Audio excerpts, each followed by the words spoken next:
Hebrews 12:2. No, 4. Sorry, 12:4. In your struggle against sin, you have not yet resisted to the point of shedding your blood. Now that's a big deal. You think about this. I've never shed blood resisting sin. And maybe there'll come a time, but I don't see it, certainly not in the near term. Well, okay, I just keep thinking, don't lose the historical context. Don't ignore that. Don't miss it. This book was written to Jews who had been dispersed, essentially driven out of Israel because of persecution coming from the Roman government. And one of the big issues was the Roman government, really at the behest, command, pleasure, whim of the Caesar, had declared that he was the supreme God and he must be worshipped. Well, you can easily see how a Christian would resist that. And that was one of the ways that these Christian Jews were resisting sin. And then there were ways in which we have to resist sin as well. And the catalog is plenty long, but I don't need to go into that. I'm just saying, in similar ways, but not because of the same things, we have to resist sin. But there are some ways in which we don't have to resist sin the way they did. Okay, in your struggle against sin, you have not yet resisted to the point of shedding your blood.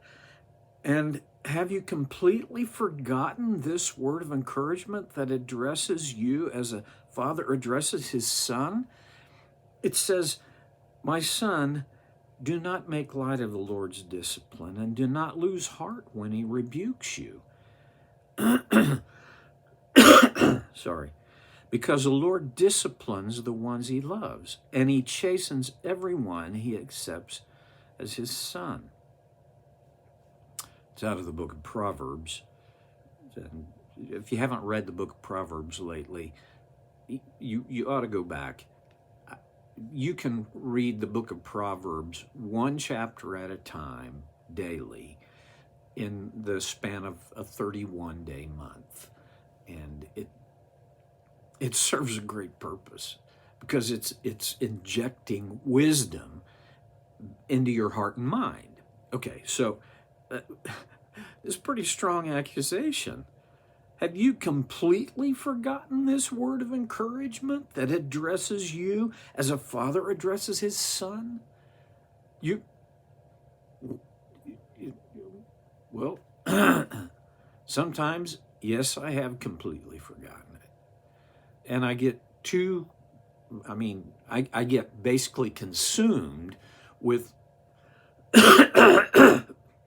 and a little bit like this junk in my throat. I get consumed with what's right in front of me, and I lose sight of the bigger picture. Well, here's the bigger picture. The Lord disciplines the one he loves.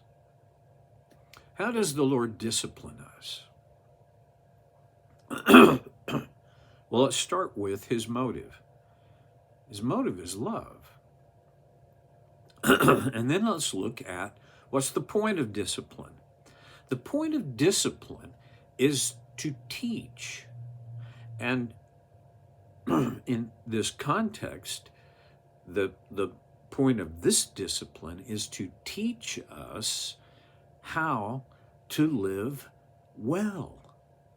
And the only way we can live well, I kind of took this as my motto back when I was trying to build a counseling practice, that my job is to help people um, live their best life by discovering God's design and living within it. My best life will always be the result of God's grace. It's not the result of my effort, but empowered by God's grace, I learn how to live within His design. I have to learn His design, and then I have to learn how to live within it. And that's what the discipline of the Lord is all about. This phrase, "my son, do not make light of the Lord's discipline," I think can also be translated, "don't miss the point of God's discipline, and do not lose heart when He rebukes you." In other words, this is probably written for me, certainly for people like me. I do kind of lose heart when the Lord rebukes me. I easily become very negative about my own life, my choices, my ways.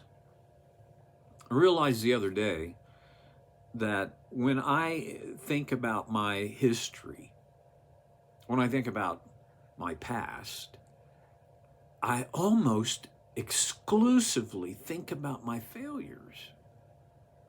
I see the bad, the negative. I have to work at remembering the positive. Well, when the Lord rebukes me, it's easy for me to lose hope, but He says, don't lose heart when He rebukes you. In other words, so what's the point of His rebuke? It's to get my attention so that discipline can take place. See, that's the thing, that's the process that's gotten, this is my opinion, it's pretty much been laid aside by our culture. A rebuke is to get my attention.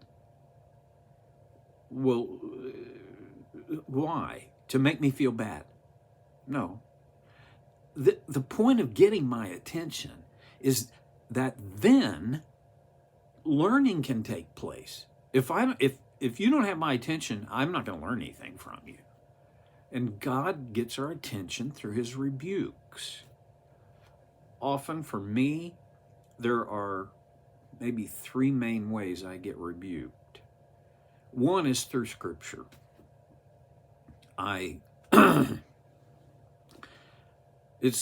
It's a pretty rare day when, as I'm reading my daily Scripture, I don't find something that kind of gets my attention. And there are many days when what got my attention was a rebuke. A rebuke, we're not talking a philosophical or language rocket science here. A rebuke is somebody called me out. This is about a mistake or a sin that I've committed, and somebody points it out to me, and it's to get my attention, and it's about sin. Okay. When He gets my attention, when God gets my attention, I don't always respond with, okay, what am I supposed to learn here? Sometimes I just take that and I start banging myself, bruising, kicking, hitting, slamming myself with that. I'm not the only one who does that. But don't miss the point, and don't lose heart, because the Lord disciplines the one He loves. If I'm not being disciplined, it's a sign. This is really the absolute opposite way of saying this. If I'm not being rebuked, it's a sign that I'm not loved. Ooh. He chastens everyone he accepts as his son. Why? Why does God rebuke? Why does he chasten? Why does he discipline us? I told you already. Because he wants to lead us to our best life by discovering his design and living within it. Then he goes on, the writer goes on in verse 7, moves away from the quotation in the book of Proverbs, endure hardship as discipline. Maybe you're going through a hard time, and maybe you've been going through this hard time for a long time. I'm not here to say you just need to, remember God is everything. He has plans for good for you. Well, he does, but that doesn't necessarily mean that this hardship is going to drop away quickly. There's some hardships in life. I know I'm a pessimist, but there's some hardships in life that we're going to die with, okay? Realistically, he never made a promise that every hardship will end in this life because he wants you happy. No. A lot of times I've experienced God's discipline that didn't make me happy. It was painful. It was unpleasant. Well, hardship is part of life. I have a concern for our youngest generations because they've been raised in a system that has told them that hardship is, you're supposed to not have hardship, okay? The way is supposed to be plowed for you. We used to call it helicopter parenting. Now I think the better description is snowplow parenting. We just make everything smooth and easy for our kids. No. Don't make it harder than it needs to be. That's not what I'm saying. But when a child, and forgive me, I'm on a high horse. I don't really care if you forgive me or not. When a child never has to pay consequences or experience consequences for the behavior, they grow up not knowing what to do when the consequences finally do catch up with them, and they will eventually. It's the nature of life. And oh, by the way, this is part of God's design. In the New Testament, the Apostle Paul wrote it this way: don't be deceived. A man cannot mock God. God cannot be mocked. A man reaps what he sows. There are consequences. And if we don't teach that, we cheat the kid. We're stealing that kid. We're stealing from them the ability to think ahead, to consider consequences, to make wise choices, not just convenient ones. Okay, that's Parenting 101 for you. Endure, this is verse 7, endure hardship as discipline. God is treating you as his children. For what children are not disciplined by their father? I mean, he's just reiterating this discipline thing. It's kind of part of the family pattern. Discipline. Don't resist it. Get over resenting it. And get over being angry about it. Learn the discipline from it. What is God doing? That's a great question to ask. What is God doing in this? What is he teaching me or trying to teach me? Well, I'll see you next time on Soul Care with Stevie Boy.